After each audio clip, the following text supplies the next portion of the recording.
Hi, magandang araw po sa inyong lahat for our third reading of the day today. Tingnan naman po natin kung ano po ang makikita natin sa third reading of the day today. No? I hope na panood nyo na po yung third and fourth reading, no, na pag-iwanan po siya, no, at syempre po ang ating first and second reading kanina plus yung insenso po, no.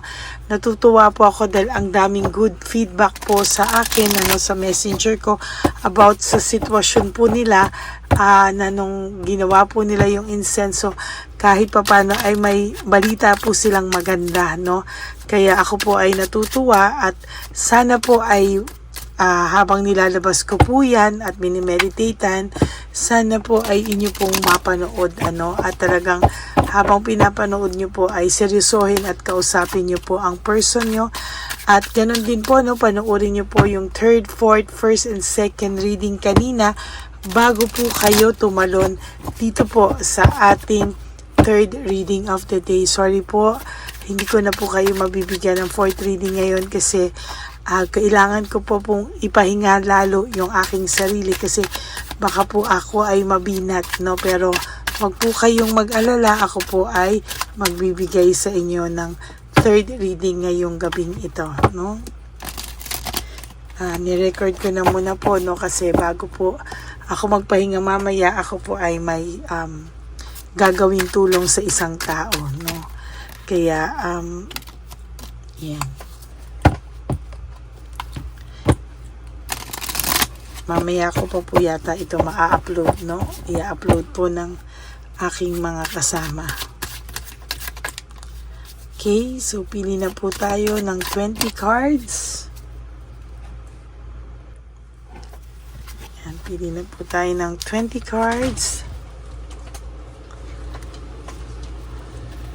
1, 2, 3, 4, 5, 6, 7, 8, 9, 10.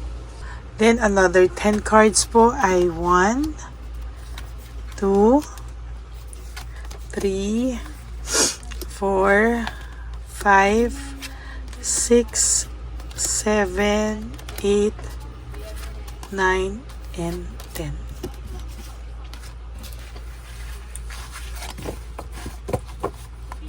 Okay, idikit muna po natin itong hindi po natin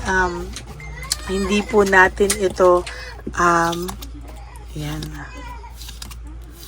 Hindi po natin napili, itabi po muna natin, ano.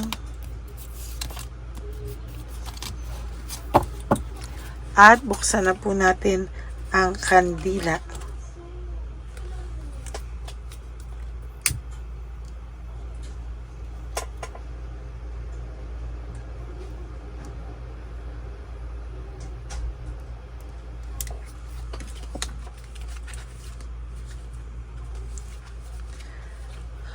Okay, for your first card, ang sabi niya po dito, hindi po siya makapagdesisyon.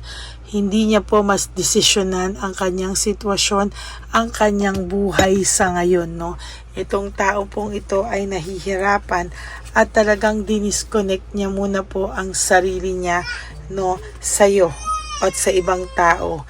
Dahil po ito po ay medyo nakakaramdam po ng panghihina, no? Nakakaramdam po siya ng weakness. Dati po ay sobrang lakas ng loob nito. Pero ngayon po para po siya ay nakakaramdam ng panghihina, no? Nawalan po ito ng kumpiyansa sa kanyang sarili, no? At talagang sasabihin ko po sa inyo, itong taong pong ito ngayon ay dumadanas ng mga pagsubok sa buhay, no? Talagang technically sila po ay nahihirapan sa ngayon, no? Talaga ngayon po nila nare-realize kung ano po yung kanilang mga ginawa, no, na talagang bumalik po sa kanila. Ang sabi niya po dito, mahal ka naman daw po niya. At minahal ka rin talaga niya po at mahal ka rin naman daw niya po. Kaya lang, isa lang daw po siyang malaking gago, no? Talagang naging isa po siyang malaking gago at talagang hindi pa po siya na satisfied kung ano po ang meron sa kanya, no? Talagang siya po ay nakakaramdam ngayon ng sobrang hindi niya po maipaliwanag na lungkot. Siya po ay nakakaranas ng pag-iisip, no? Siya po ay nag-iisip at talagang sabi niya po, talagang hindi lang po siya nag-isip ng tama at talagang sa nakikita ko po dito, ang taong ito ay may pagsisisi. Na-realize niya po na ikaw po ay mahal naman daw po niya talaga. Kaya lang nga po, no, ang lumalabas po dito, ang sinasabi niya po ay siya po ay naging isang napakalaking tanga at napakalaking gago para po ikaw daw ay pakawalan, ano? Hindi niya po sinasadya ang lahat daw ng nagawa niya sa'yo. Hindi niya daw maintindihan ang kanyang sarili, bakit niya daw ito nagawa sa'yo, no? And technically, ang tao pong ito sa totoo lang ay talagang sinasabi niya po na minahal ka naman niya at hanggang ngayon nararamdaman niya pa rin naman po yung pagmamahal niya sa'yo. Kaya lang po sinasabi niya po na talagang isa po siyang malaking tanga. Na tanga raw po talaga siya at hindi niya po inisip yung mga magiging consequences paano kung tuluyan ka ng mawala sa kanya, no? Hindi po siya nag-isip. This is a quick decision, ano? Isang desisyon na hindi talaga po pinag-isipan.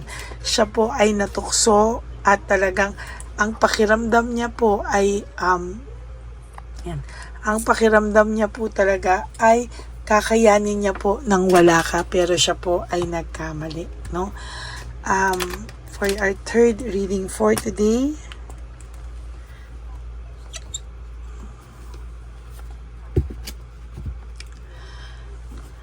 minahal at mahal ka pa naman niya. Naging isang malaking sorry po sa mga ibang nanonood. Talagang ito po kasi yung nakikita kong gamiting words dahil ito po yung best describe sa nararamdaman niya is na naging mahal niya, naging isang malaking tanga at sorry po talaga, gago lang siya.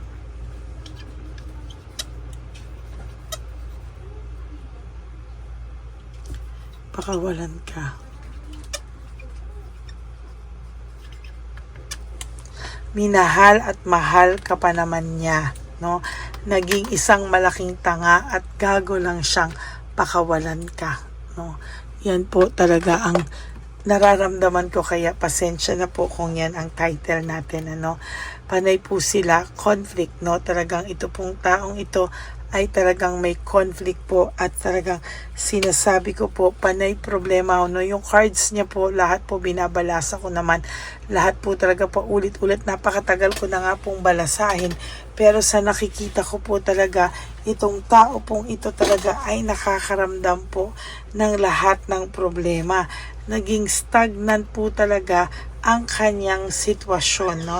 Hindi po siya makaalis-alis sa kanyang sitwasyon, naging stagnant po siya. Lagi po niyang naiisip yung lahat ng pagiging generous mo sa kanya, pagiging mabait mo sa kanya, pagiging mabuting partner mo sa kanya. Lahat po yan ay naiisip niya. Yung isang problema niya palang may solusyon ka na, nasa tabi ka na niya, no? Parang ayaw mo siyang, hindi mo siya kayang pabayaan, ano? Parang palagi ka pong nasa tabi niya. Kaya ngayon, talagang pinipilit niya man pong labanan lahat po ng pakiramdam niya, lahat po ng problema niya, lahat ng cruel things na nangyayari sa kanya, pero talagang sunod-sunod po yung problema niya.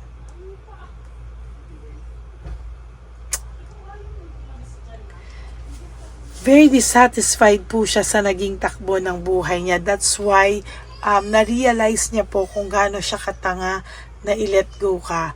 Kung gaano po siya nanghihinayang na ikaw po ay pinakawalan niya at ikaw daw po ay hindi niya po pinaglaban. Talagang nung una po ay wala siyang takot gawin sa'yo lahat. Wala siyang takot saktan ka. Wala siyang katakot-takot na nararamdaman nung ginagawa niya ito. May adventure, gusto niya maging adventurous, yung mga actions niya, walang takot, no, nasaktan ka, no. Kaya ngayon po, hindi po ito makaharap sa'yo, no. Kaya ito po ngayong taong to ay patuloy po talaga na nakakaramdam ng matinding pagkawala mo ay nararamdaman niya. Wala po siyang magawa kung hindi, ayan talagang mag-struggle po. Panay problema. Sabi ko nga po sa sa second reading, halos panay problema po kinakaharap niya sa araw-araw. Tapos naiisip niya pa po yung konsensyang nagawa niya, no, mga konsensya po niya sa'yo, no. Talagang definitely hindi po mawala-wala sa kanya yung konsensya. And to tell you honestly, ayan po, no, talagang sobra po ang karmang nararanasan niya, no. Sabi niya po nung nasa kanya ka, very, very napakaganda daw po ng kanyang napakaganda po ng kanyang mga takbo ng buhay niya, no. Siya po ay talagang masaya, siya po talaga ay full of energy, na may direksyon ang buhay, pero ngayon po panay karma po ang nangyayari sa kanya. At hindi niya po, kahit hindi niya man po gustuhin, siya po ay nakakaramdam ng matinding tensyon sa ngayon, no. Bitin pa po ako, so I want to get another 4 cards, no. So ito po, yan, no. Yung pinagsisisihan niya po yung living away, moving behind, talagang living behind, moving away, moving forward, no. Pinagsisisihan niya po lahat yan. Talagang very disorganized ang buhay niya ngayon, at talagang ito po yung parang po siyang binuhusan ng malamig na tubig na biglaan na lang po, no. Talagang hindi niya na po alam ang kanyang gagawin. Para na po siyang and sa nakikita ko po talaga, meron po siyang home celebration na namimiss sa iyo, no. Talagang ang pakiramdam po niya ay miss na miss po niya yung iyo pong presensya sa buhay niya. Ngayon po siya nakakapag-isip, the hermit, no. Ngayon po siya nagre-reflect, pero wala pong dating talaga, no. Gusto niya man pong lumayo sa ngayon, ay huli na rin po ang lahat, no. Kailangan niya pong gumawa ng action para lahat po ng pagsisinungaling niya sa'yo, pagsasaksak niya sa'yo, ay iyo pong mapatawad, ano. At talagang kung hindi po ito gagawa ng action, sorry po, no. Parang hindi po dapat ikaw ang maunang gumawa ng paraan para sa kanya. Hayaan mo po na siya po ang gumawa ng paraan, at talagang naiisip niya po ang samahan na meron kayo na hindi niya po makikita sa iba. That is your third reading for the day. I hope na naka-resonate po kayo, and if you do, can you please give me a like and comment down below para naman po alam niyo po kung ano po ang ating nakita, o ano po ang emosyon nyo sa ating nabasa at nakita ngayong araw na ito. Okay? So maraming salamat po sa inyong lahat.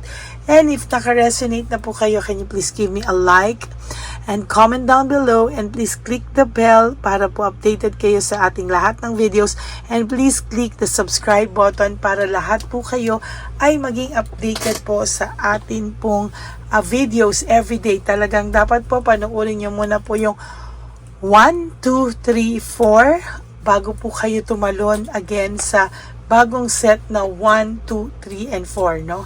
Mawawalan po kasi ng saysay kung 4 agad, tapos 3, pangit po. Mas maganda po yung 1, 2, 3, and 4. So, hindi ko po ako nakapagbigay sa inyo talaga ng 4th reading ngayon, no? Medyo pagod na po ako, tsaka meron po akong gagawin talaga, no? Pero sana po ay maintindihan nyo. And sa akin pong mga ever loyal, solid, and faithful na Lady Elena family, alam niyo po na mahal ko po kayo from the bottom of my heart. At sana po ay natutulungan ko po kayo sa inyong araw-araw na buhay sa pagbibigay sa inyo ng mensahe, no? Yun lang po, no, pakipanood nyo po yung mga videos na hindi nyo pa po napapanood kahapon at ngayon para naman po tayo po ay maging masaya, no, na tayo po ay updated sa ating lahat ng videos. Okay? And to all my loyal, solid and faithful Lady Elena family, I love you all from the bottom of my heart. Mahal na mahal ko po kayong lahat. At ako po ay nagpapasalamat sa lahat po ng tulong nyo sa akin. Kaya maraming salamat po dahil hindi po kayo i-skip ng ads. Alam nyo po ba, sa hindi nyo po pag-i-skip ng ads, ako po ay tinutulungan nyo sa aking advocacy, no, para sa ating mga street elderly, na tulungan po silang lahat for this year, no. Ako po ay nagsisimulang mag-ipon. Ang atin pong One Love a Day will be on March 1, but we are preparing to buy na po things this February, no. Kaya very special po ang ating first ever One Love a Day for 2025. Kaya maraming salamat po sa inyong lahat. And for those of you who would like to give me a super thanks for this video, I would really appreciate that from the bottom of my heart. Isa pa pong tulong nyo ay wala po kayong papalagpasen sa 1, 2, 3, no? At talagang kailangan nyo pong panuorin from first hanggang sa dulo po. So, yun po, no? And mas maganda po kasi na sunod-sunod nyo po talagang mapanood. So, I hope, no, na mapanood nyo po, no, yung mga busy po dyan. I hope na napanood nyo na po yung third and fourth kahapon at yung first, second, at itong third reading of the day plus yung ating free incenso, no?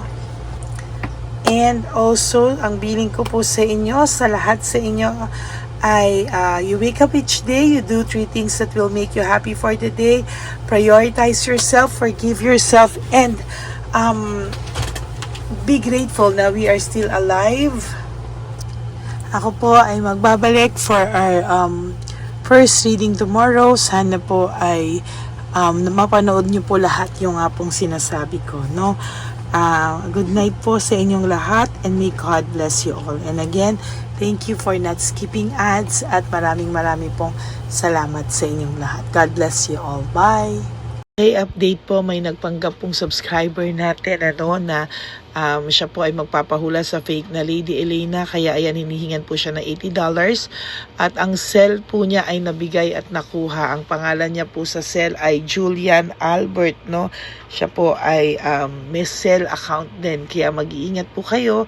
Ayan po, no, kung sino man po yung scammer na Julian Albert na yan, no, iinsensuhan po natin yan para siya po ay makonsensya. Kung wala man po siyang konsensya, at least po bumalik sa kanya lahat po ng kanyang ginagawa, at maling-mali po yan, ano. Basahin niyo po lahat yan, makikita niyo po, ayan po ang cell number niya at Julian Albert na yan, ano, para po talagang mai-report din po natin yan na siya ay gumagamit ng cell account na Julian Albert. Mag-ingat po kayo, ayan po yung number niya, ayan po yung pangalan niya. Huwag po kayong magpauto. Nakita nyo naman po, no, napakalayo po ng pangalan ko sa pangalan ng pinagsesendan nyo po ng account o ng pera. Kaya mag-ingat po kayo at beware sa scammer na to. At talagang ayan po, pinost ko po ang kanyang pangalan dito para maging babala po sa inyong lahat. Maraming salamat po.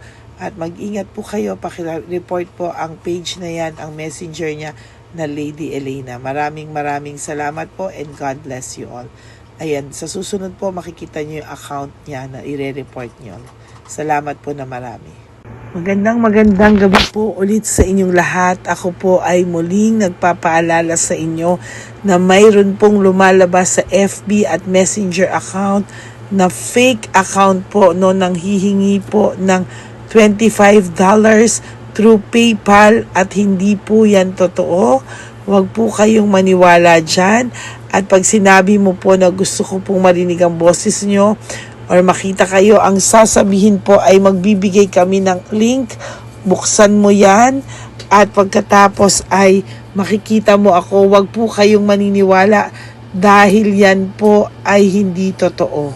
Yan po ay isang malaking scam na pag binuksan nyo po ay makahak po lahat-lahat sa inyo. Mahahak po ang inyong mga personal details. Lahat po, lahat ay mahahak. Ako po ay nalulungkot na ito po ay nangyari, ngunit sa talagang may mga tao pong masasama at may mga tao po talagang hindi makatiis na hindi gumawa ng masama sa ibang tao. Pero maging aware po sana kayo, tulungan nyo po ako, i-report po natin yung fake na yan at sa FB para siya po ay mawala na at wala na po siyang